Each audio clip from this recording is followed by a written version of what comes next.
Hi, everyone. It's June 13th, 2024, and this is the weekly Backdrop developer meeting. We get together every week to talk about priorities for the Backdrop community.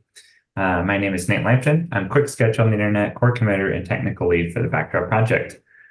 Calling in from Oakland, California.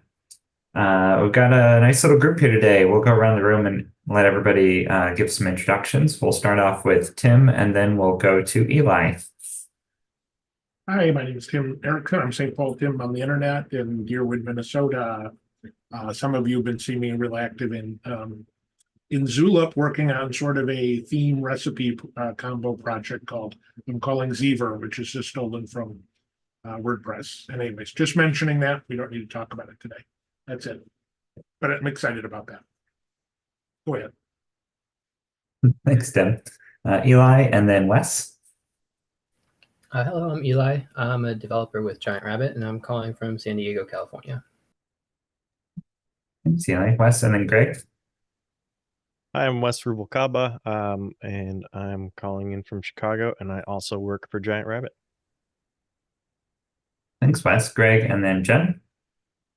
And I'm Greg. I'm based in Melbourne. I work for Acquia as a support engineer for Drupal sites. Interested in anything that has to do with Backdrop in any way that I can help. Hey, Jen, and then finally Savashri, if you're around. Oh, you're muted, Jen. Oh, I'm muted. I already went. Oh, Jen. Sorry. Jen joining from Oakland, California.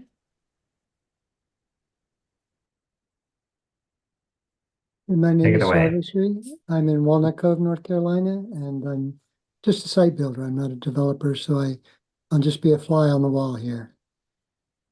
Awesome. Thanks, everybody. All right. So, Jen, I forgot to ask about Contrib updates. Is that something that we're ready for? No, I'll look at them. We'll do it then. Okay, we'll jump right into topics for today then. So as a reminder, if you're watching these videos, there's forum.backdropcms.org. There's a category there for weekly meetings. And if there's not one for this week or next week's weekly meeting, you can go ahead and create a post there and then list topics you'd like to have discussed during these meetings. There is a forum post for this week, and a couple of issues got brought up regarding Contrib projects and just management of our milestones. So we'll start off with this kind of exciting and fun topic that there is a new backdrop theme from Stanford called the decanter theme. And so the project name is Stanford Decanter, and it's a base theme that is used across Stanford sites that run on Backdrop. It's Tailwind based. Tailwind is a CSS framework, and it's interesting that it's available on backdropcms.org because it implies that everybody can use it, which is kind of nice. But also, I think the reason why it's on backdropcms.org is so that Stanford itself can more easily track the update status of it, and to make it so that their various sites, like if a new version of the theme comes out, they get notified of the update to the theme. And so it's in a way leveraging the public resources of backdropcms.org for their particular organization. Seems kind of like a fair shake, like everybody else gets to use their theme, but then they're using it kind of for their own internal purposes. So I don't think that there's any super controversy around that. In fact, I would love it if everyone put their public or put their private themes on backdropcms.org so that everybody could use them. But there is some other controversy around this. There's a Zulip thread. If you log into our Zulip and search for Stanford or for Decanter, you can pretty easily find this thread. It's almost 100 comments long. About all of the various concerns of this theme. And the primary issue, I think, is that it requires compilation. It requires a SAS build step. Is that the primary issue, Tim? You look like maybe there's another issue there. I think there's two. Okay, go ahead. One is the build step, which people feel is a little intimidating and scary. But the other is that the theme is kind of, well, it works. It's kind of broken and ugly out of the box. I haven't actually tested it myself, but that's the feedback I'm getting. So the concern is that for both of those reasons, that if a beginner were just experimenting with backdrops and trying out themes and they install this without understanding what it is, that it sort of looks broken and is a little scary. And so, yeah, I think what we're looking for is a solution. I love the idea that it's there, and I love like you, Nate, and love the idea that it's being shared. So what I think we're looking for is what can we do to sort of protect users or people experimenting with backdrop from unknowingly sort of getting into this. So I think this problem exists for all base themes, like none Yeah. of them look good. So maybe what we need is like better base theme support. So like if in a theme you could put like base theme equals true or like Right. type equals base or something like that in there, then we could put a warning on the themes page that's like, this is a base theme, whatever. And then people would at least know when they install it, oh, this is a base theme. And then later on, you know, if they want to use a base theme and only appear on the themes page, they'll never see that warning again. But at least there's no expectation that their site will look good. As far as the build step, I have no problem with a theme having a build step as long as at the moment you build it or the moment you install it, it's built enough to work.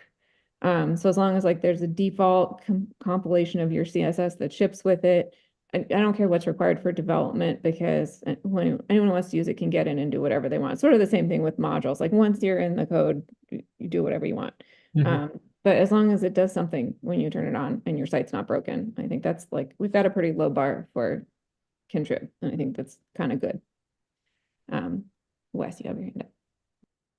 Yeah, I was just gonna say, from my perspective, as a dev nerd who is used to having to compile things, the README is great, and it does say you download and install it, and then you have to run yarn install and yarn build. So I think they're doing well, and yeah, it'd be cool if it looked good out of the gate even without compilation, but like there could be reasons why that is an issue or not preferable for them, and yeah, I don't know. That was just my 2 cents. Yeah, because I think Gene also uses SCSS or SAS or something, but it ships with the compiled versions of the CSS, so it's usable straight out of the box. So it allows the developers that are maintaining it to use all that tooling.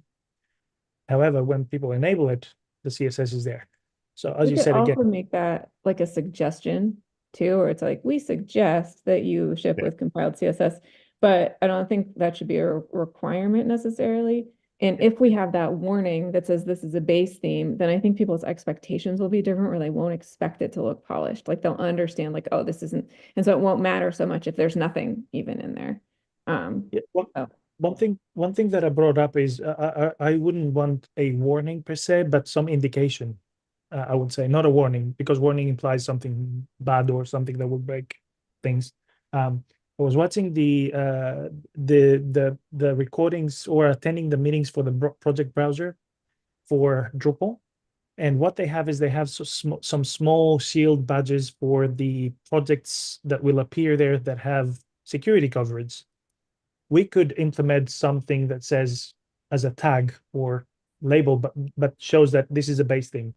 And maybe we can have a legend in the browser that says base themes do not look good out of the box or whatever, something like that. They need additional work or whatever. We could use their new SVG icons.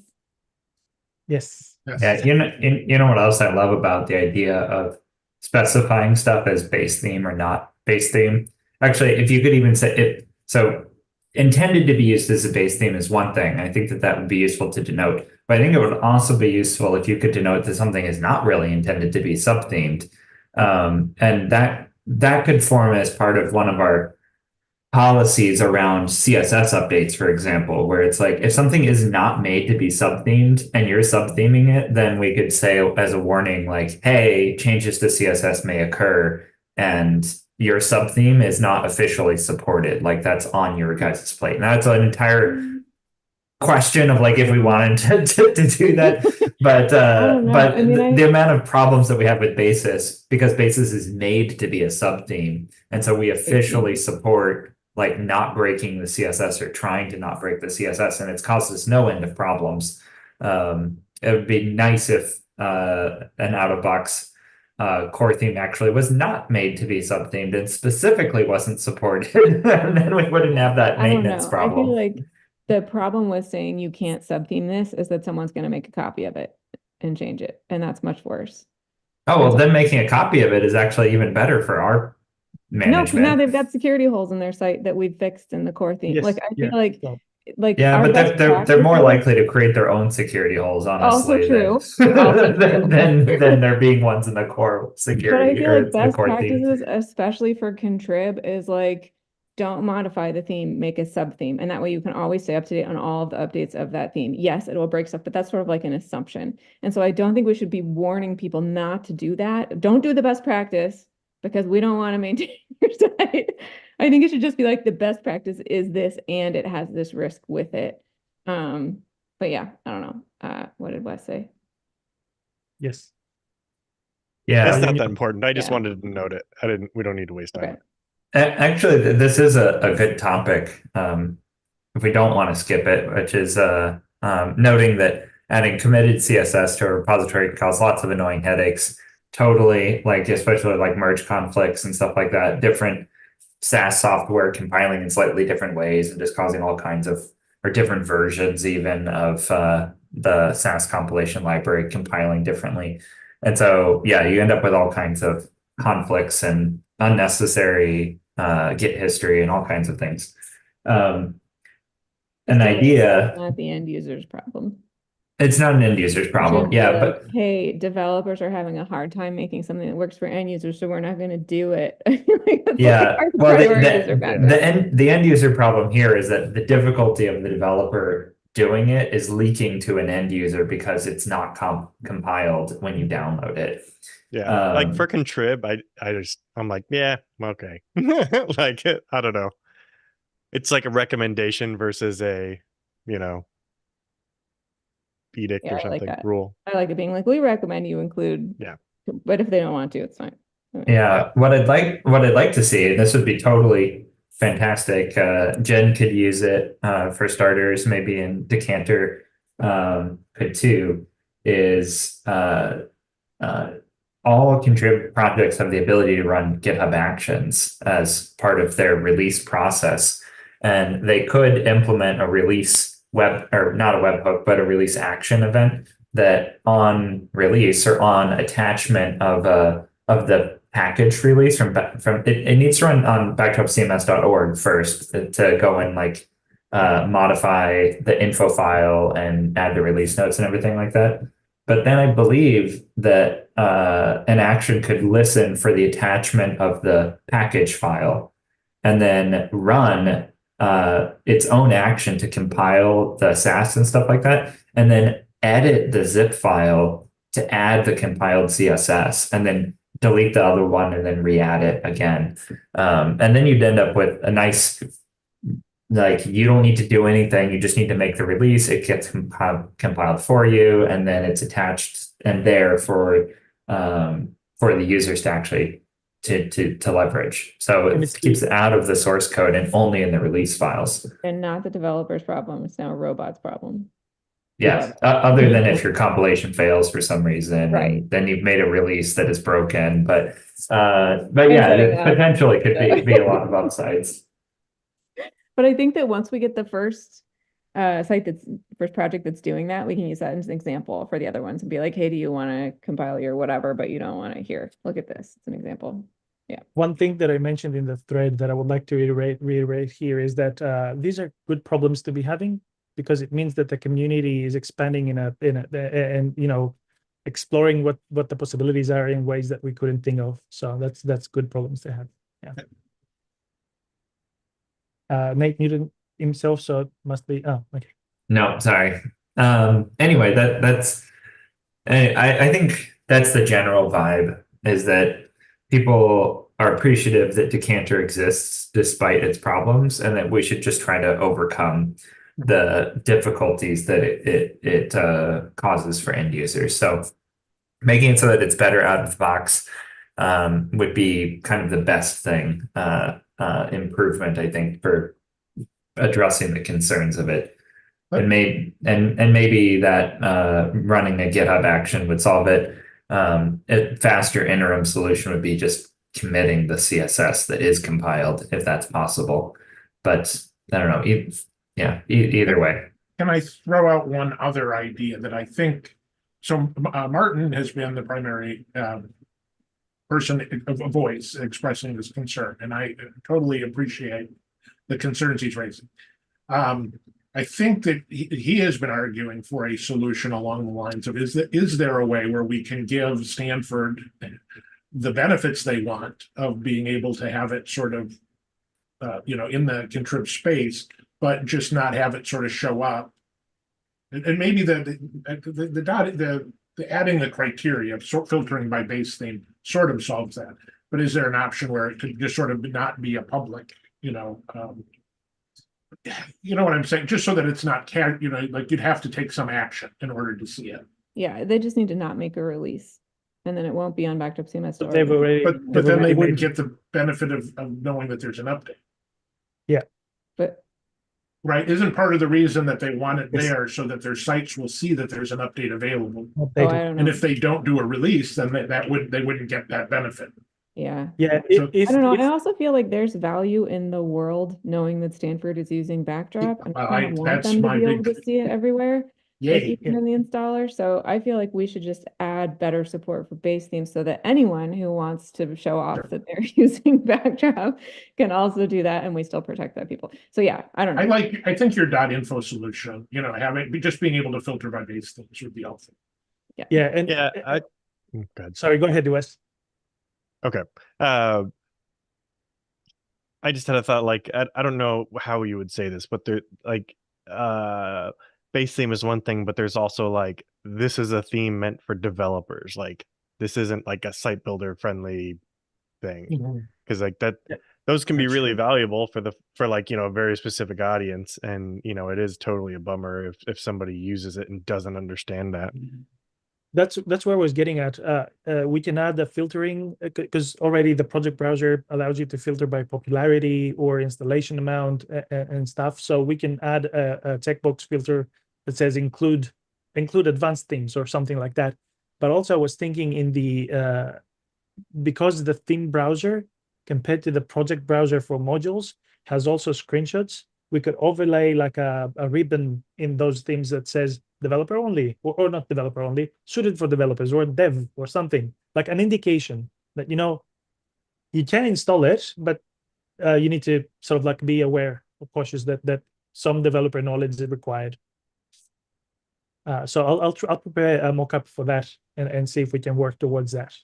Yeah. Is that a separate criteria from base theme? Like, could there be base themes that are intended for end users and that are separate from base themes that are intended for developers? Like, is this like another? Could there be a theory, beginner, like a intermediate, dependency? advanced Yeah. categories where intermediate is base theme, advanced is developer, and beginner is like out of the box? I think we're Okay. overthinking it. Brainstorming, so- just throwing out So ideas. I think that in theory everything can be a base theme, and we shouldn't be saying to people that you shouldn't create add it as a base theme. Yeah. But we should be making them aware of any complication. So all I want to do is denote that this requires compilation in a good way. We should find, because that's Or- too wordy. That's too wordy. Something Not smaller. just compilation, but like this requires something else. Like, don't Yes. expect it to work on its own. Like, maybe it's compilation, maybe it's another theme that's a sub theme of it. Maybe it's, I don't know, but like just it's like, hey, you've started something, but it's not done yet. Just kind of. Yes. Yeah. All right. I'll start an issue so that we can flesh things out and tag it as design or DX as well. Great. And I'll point to the point where we started this discussion in this video so that people can. I'll try to summarize as much as I can. All right. Well, the next item that we've got here, if we're ready to move on, sound good? Yes. Okay. Next item we've got here is just a simple workflow question about adding milestones to issues. And I'll share my screen because it's a little bit in the weeds here.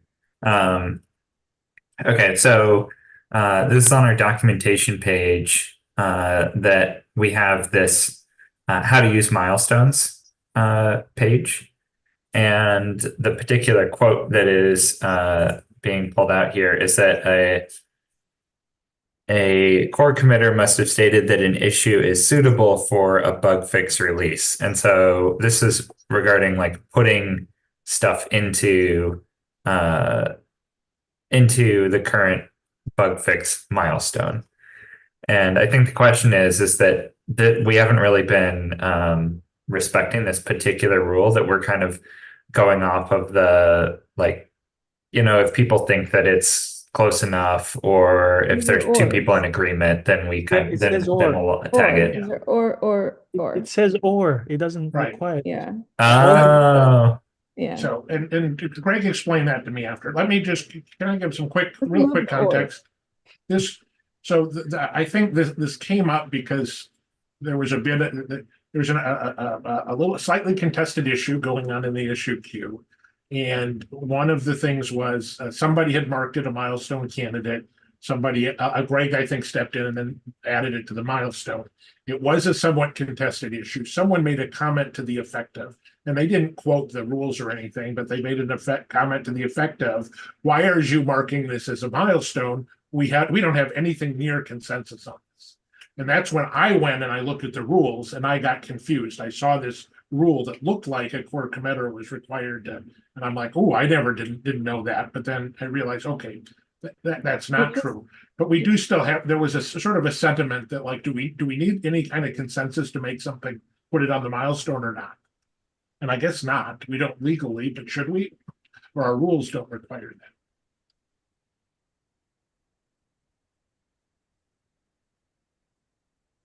Yeah, Right. maybe we need to, yeah. So But wait, Can I- don't save, okay. where it says or on the LIs, just take make it it from the bold. end, Make it bold. take it from the end of the issue and put it at the beginning of the next one. Oh Or- yeah, that's a great idea. And make it bold There or you go. something. Well, it's already all caps. Well, bold's fine. It was a capital R as well. Sorry. It's fine. It's strong. It's a good alternative. Yeah. Strong end caps More makes me hurt. semantic. Yeah. Okay. I think that'll Okay. make it easier for Yes. people to identify if it's at the beginning of the Yeah. bullet. But Right. are we comfortable go. with the idea that there, even a very controversial issue could get added to a milestone? And Yeah, I mean, I think like everything's gonna get reviewed by a core committer eventually. So, No, I see what's so confusing here. Now I'm reading it again. It's like must meet all of the criteria below, and then this is an or And. inside of the and. Yeah. we could put ands in front of two, And three, in front two, of and the three, numbered ones. Yeah. and then ors, And- yeah. or- I think this is good. I think so. Yes. So what I've been doing so far is especially if it was a bug, and it was some things are bugs, but they can be low priority, but certain are, breaking stuff. So if it was breaking stuff or if it was blocking another issue, I would add it in the milestone, especially if I would provide a pull request, even though that pull request was not marked as a TBC or whatever. If people think that I should stop doing that, I'm happy to do it. But that's what I've been doing. And just to clarify, just for bug fix releases, not the minor release milestones.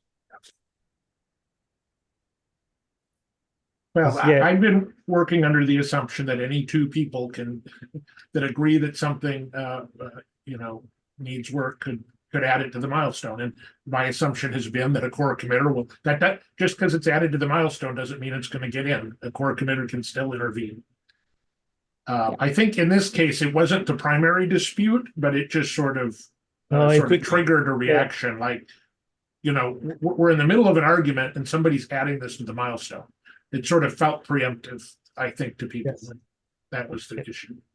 It quickly devolved to who put you in charge of this and stuff like that. So Oh, that's unfortunate. I don't even mind the way that items get added to the next milestone, as long as they actually get addressed quickly. Like the ones that drag on for months and months. I really appreciate that. Sometimes I think Herb Duel was the one that went through and cleaned it up, where he's just like, this has been in here for 6 months, like it's not gonna be in the next bug fix, and he just removed like 20 items all kind of in one fell swoop, because it's like, if it's not eminent and if it keeps getting bumped, then it shouldn't really be in that milestone. We could have an automated, like every year we delete all the previous year's bug fix issues or something. And Sure, then they have to get re-added. If they're older than a year, yeah. yeah, I agree. If it's been in the milestone for a year. Or just no action, right? Nobody's Or done no anything. action. Yes, Yeah. yes. well, Or you maybe- can all or go, maybe, like, if- milestone. That doesn't count as action. Yeah, or maybe if it's been bumped more than 4 times, Right. then it's like, then take it out. Because a lot of the issues, you do see the milestone just being Yeah. changed, and that's the only activity. And it's like, well, if that's the only activity, then yeah, it should be bumped. Okay, well, anyway, was the main issue there just that those should have been ordered? Is that Well, really the item? That helps, but I also just wanted us to sort of reconfirm that, because there is, one could easily make the argument that, like, it does seem even if the rules technically followed, it still felt a little bit preemptive, and I was just wanted us to talk about it, make sure we're comfortable with that. I'm not objecting to it myself, but Yeah, I think sometimes people get excited, and by people I mean me and maybe Greg. We're like, oh, I really want this, and then you like add the milestone, and it doesn't mean that like it's Yeah. ready right now. It means like, oh, we think that we're so excited about this, it's definitely going to be ready in a month or whenever. Personally, the reason why I'm doing it is that I know that Nate filters by the milestone when he prepares the next release, and if he sees anything that's close to ready, he might pay attention to it. So that's what I'm doing, but Yeah. I'm not sort of like coercing anything or forcing anything. The end decision is made by a core committer, and Nate might say, "Oh, this is not ready," and whatever. And yeah. yeah, And to I'm be fair, fine. It's been working fine. to be fair, the person who raised this issue, I don't think this was the primary issue. It was sort of an offhanded comment amongst a lot of other things. And so I don't think that this person was really would have made this big an issue out of this thing. It was much more about just the fact that, like, this is a controversial issue that seems to be moving too fast. And how do we like slow it down? Yeah. Yep. Yeah, that's funny. That becomes an ongoing problem. Okay, we'll address it, but that really doesn't seem like that's something that happens all that frequently. That's like something moves too fast. Fair It enough. was very helpful to update the documentation now, so bringing it up Yes. today is valid. So It certainly would have, I think. I was the one who actually looked at the documentation and misread it. I'm like, whoa, this So did doesn't say me, what I thought it so- said, but now it's a I little mean, clearer. it's confusing. I had the same reaction because I was like, oh, maybe I've been doing it wrong all these years. And because you sort of like committed, I go, if Tim read it, then he's okay. But then I read it and I go, oh, there's an or. Yeah. Maybe Yeah. it's because I was looking for a loophole, whatever it is. So I go, yeah, there is an or. User experience issue. It's easier to scan at the beginning of the line than the end. Yeah. Yeah, I think overall the processes are fine. The documentation, okay, we fixed it. But what I would really like to avoid is any kind of strife between our community members saying that we're not following the rules or finger pointing. Like our documentation exists to make it so that everybody's on the same page and not really to.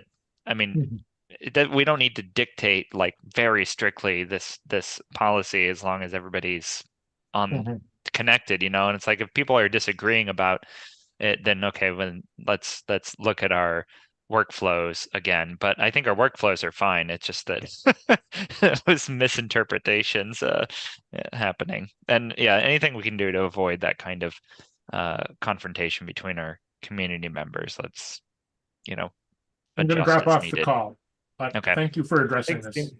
Bye now. Thanks, Tim.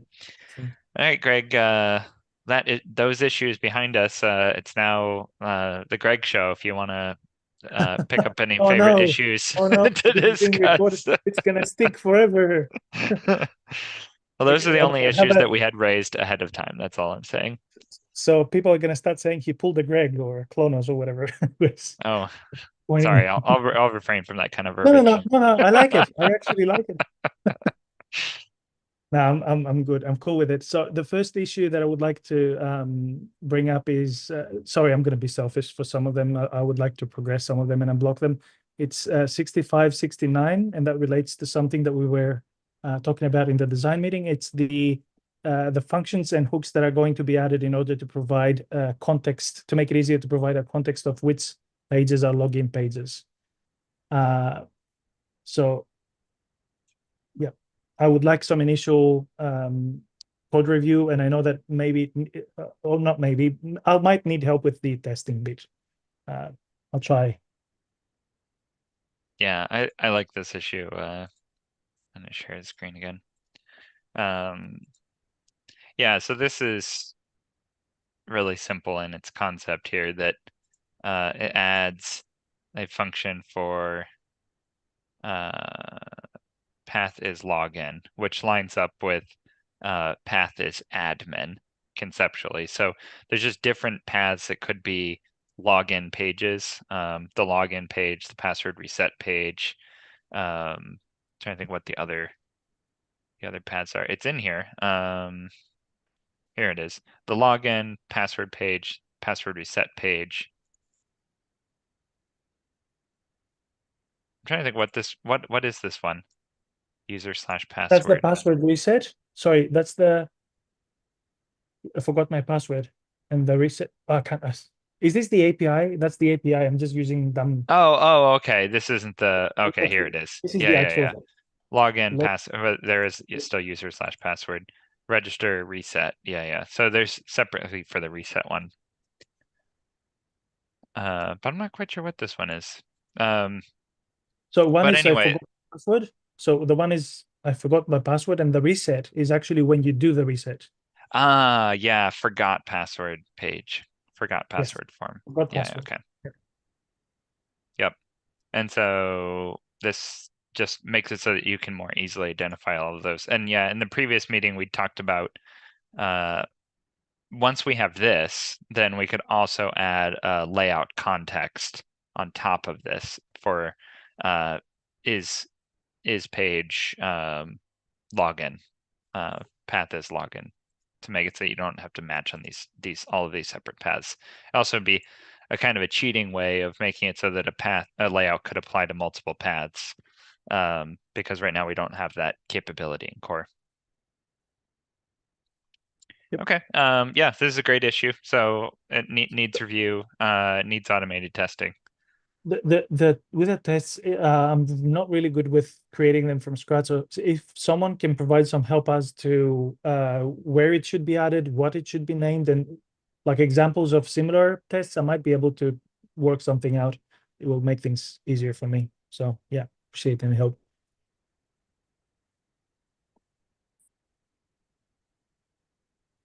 Great. Next one. And I'm trying to find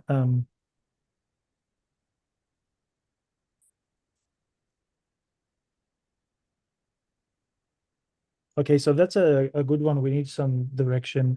So that's 6511. And there's a few related issues to that.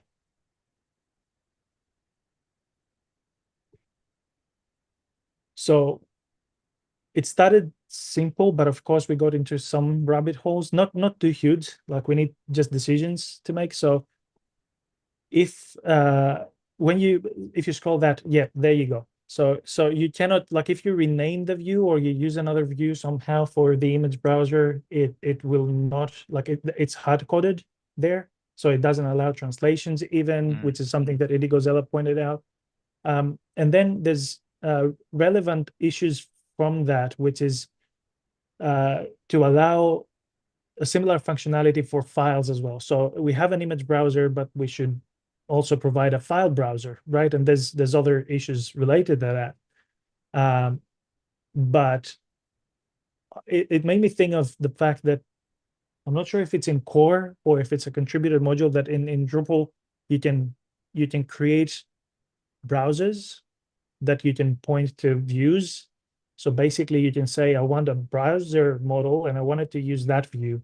And I want this to be able to select the files that are being added there. I don't want us to get too complicated with that, but I would like us to at least provide the functionality of an image browser and a file browser, and being able to point it to a view that people can tweak.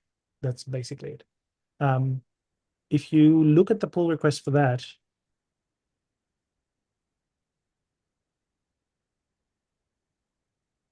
the change is very small, basically. Where's the setting?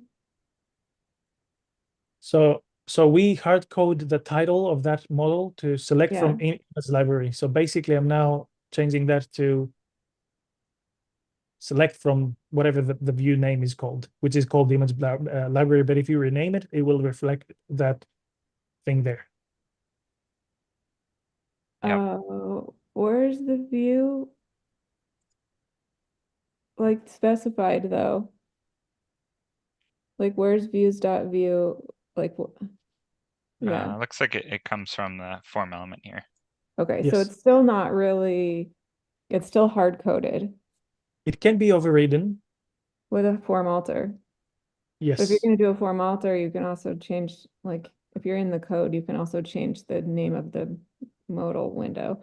What I was thinking this was going to do, and I'm not sure this maybe is a follow-up, is provide like a browser element that would allow you to be like, in views specify display criteria as like, this is a browser element display. And then in your browser element, it would have a user interface that would be like use X view. So I don't know how that, like, I was thinking it would be two user interfaces that you could, in views, you would have a special display style, and somewhere else you would be able to check which view you wanted to have the browser on.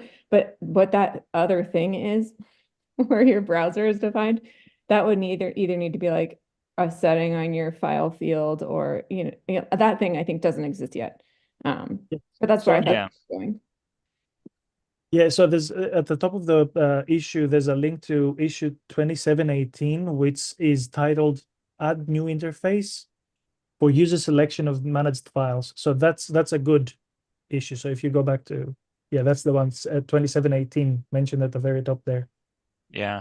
So Jen, everything you're saying, like those could be things that we handle, but all of this, like Greg, this issue is so much more focused than that. That this would, if we ever had any of those things, you would never want select from image library to be the hard-coded title, right? Right, but And if this used like whatever the renderer is for the new thing that attaches to the field, I don't know. I was just thinking that we might not even use this code. I'm not against this pull request. It is very small and looks very good.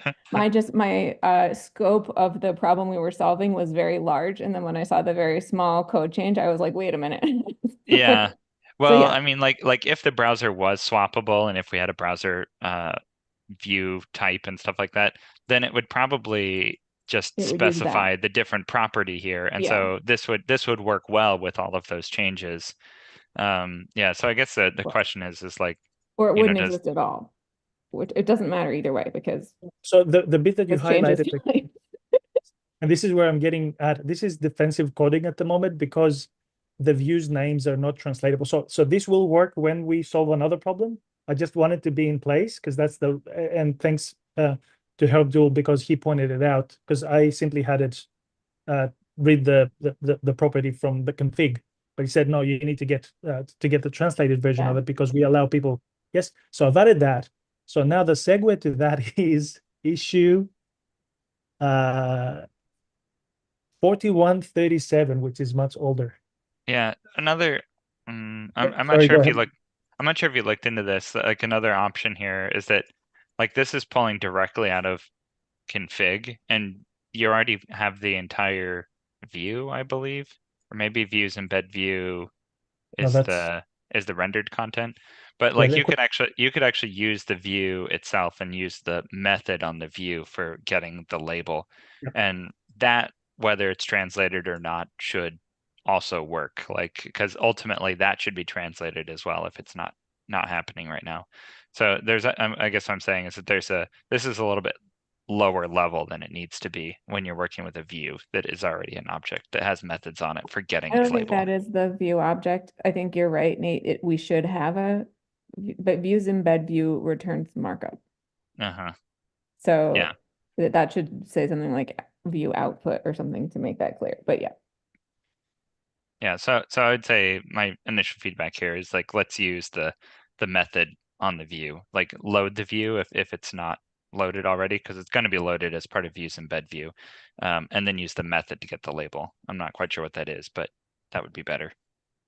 Okay, yeah, all right, cool. I'll do that. And then the other thing is, which is related to that, is a much older issue, which is 4137.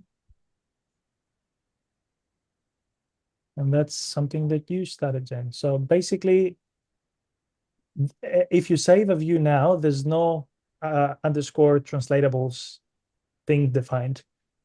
So the things that are meant to be translatable are not. And this is where I was getting at. So we need, yeah. Mm. So in order Okay, for so strings to be, yeah, in config, in order for strings to be translatable, they need to have this thing at the top and specify which of the settings are translatable. So yeah. Yeah. But when they're automatically generated, like through views UI, those aren't added. Exactly. Yeah. And we should, like, there's some obvious ones that should be translated, and there's some other ones that I don't know how they could be translated. Like, for example, the footer and the header and the empty thing that we add, are they translated because they're, yeah. So I know that there's better than nothing. We should add the obvious ones. Yeah.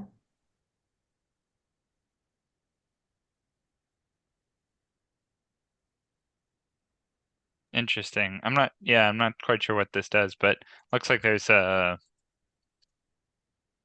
is this coming from Drupal as well? Is that, yeah, this. Mm-hmm. So is this something that Drupal had already done? Yeah. Oh, when loaded from a feature. Interesting. Yes. I wonder if this has got the same concerns as we do. I think so, because it was just PHP code versus config.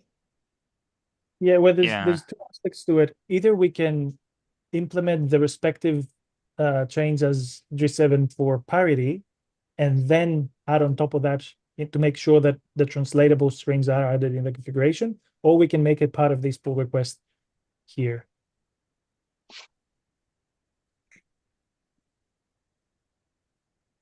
Yeah, this is interesting. I feel like this is a, this is a workaround for a Drupal 7 era problem. But yeah, I'd like to kind of look at this more in depth, because we do have config translation, which should in theory make this possible, but implementing it for something as complicated as a view could be challenging.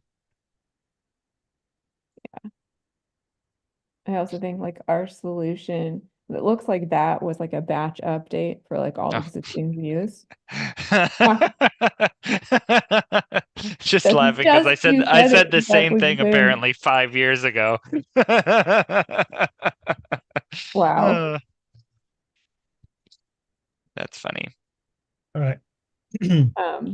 But I was thinking like it looks like that solution is like a batch update for all existing views, but I didn't see anything in there that would like, and I might not have seen it because Nate was scrolling pretty fast, but I didn't see anything that would make it so that when you did views save, it would add. That's where I was getting at. Should it be part of this pull request, or a separate as part of this issue, or even a separate issue just to address that?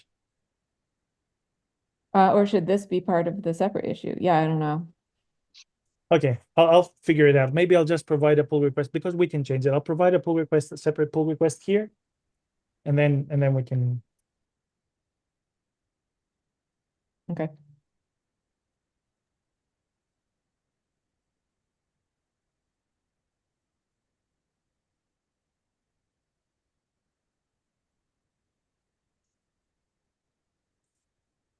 I have some Contrib updates. Okay. Yeah. before we do that, just one last issue very quickly, which is it relates to the previous one. So just have it open 6512, please. Oh. Just if people think it's a good idea or not, or bad. So basically, I'm proposing that we provide a file browser to display type so that people can actually create the things that we are hard coding. Oh, what a good idea. Initially, when I saw this, I was like, oh no, I don't want to add another checkbox here. But actually making it so that when you're doing a view of files, which is an extremely likely scenario for creating a file browser, I'm like, oh, that makes a lot of sense. So basically, you provide a view that is specifically. So when you go back to the view listing, we say that like we have a column where it says this thing provides a page, and then this provides a block, and then it would be another one that says this also provides a file browser that you can use in fields or whatever. Okay, this would be a sort of like a mini version of what is provided in Drupal 8, which is very like, I don't know, it's too much. So this would be very targeted. Yeah, That's something that I would like to work on, but yeah, in the future. Too many things. that a missing piece of this would be like if you did create a file browser, okay, you've created a file browser, but then we're missing that other piece, which is actually specifying the file browser on a file or image field, right? Yeah, we still don't have a UI Yes. for that. So part of this pull request would be instead of hard coding the image browser, the thing that we were discussing before, to all image fields, it would be a separate setting in each image field that would say by default it's using the core provided view, but you can change it to whatever. So Yeah, I think that would make a ton of sense. That I mean, it would even be quite sensible if there was only one file browser that we like didn't show an option or we had it locked or something like that. And then if there was more than one file browser, then you would be able to select them. But I don't know, I guess saying it, we're going to end up with two file browsers right off the bat if we have one for files and then one for images. It could be displays of the same file browser view. One specifically for images and one for files. So it could be the same view, just two displays of file browser type. But now you've got to have two options on your UI. It has to be what's the view and what's the display. Yes. Yeah. So my instinct is I like this idea, but I would love to see either go in at the same time as a UI where we can use it or after. Okay. Just because I feel like if we add this here and then people start using it and they're like, I can't use the file browser anywhere, that's going to be a strange experience. Okay. All right. This is gonna when we finish, I'm gonna not when we finish, but soon as I'm gonna do the same, summarize the opinions expressed here and point to the video so for future reference. And at some point, I'll start working on a proof of concept or something. Yeah. Good. I'm good now. Contrib updates. Yeah. Oh, I want to add one more thing here, and that's that I think that this probably should be done all together, like adding the ability to use different file browsers and creating a file browser view type or display type altogether, because it would be pretty easy for us to handle backwards compatibility right now where there's only one very specific view called image browser and we treat it specially.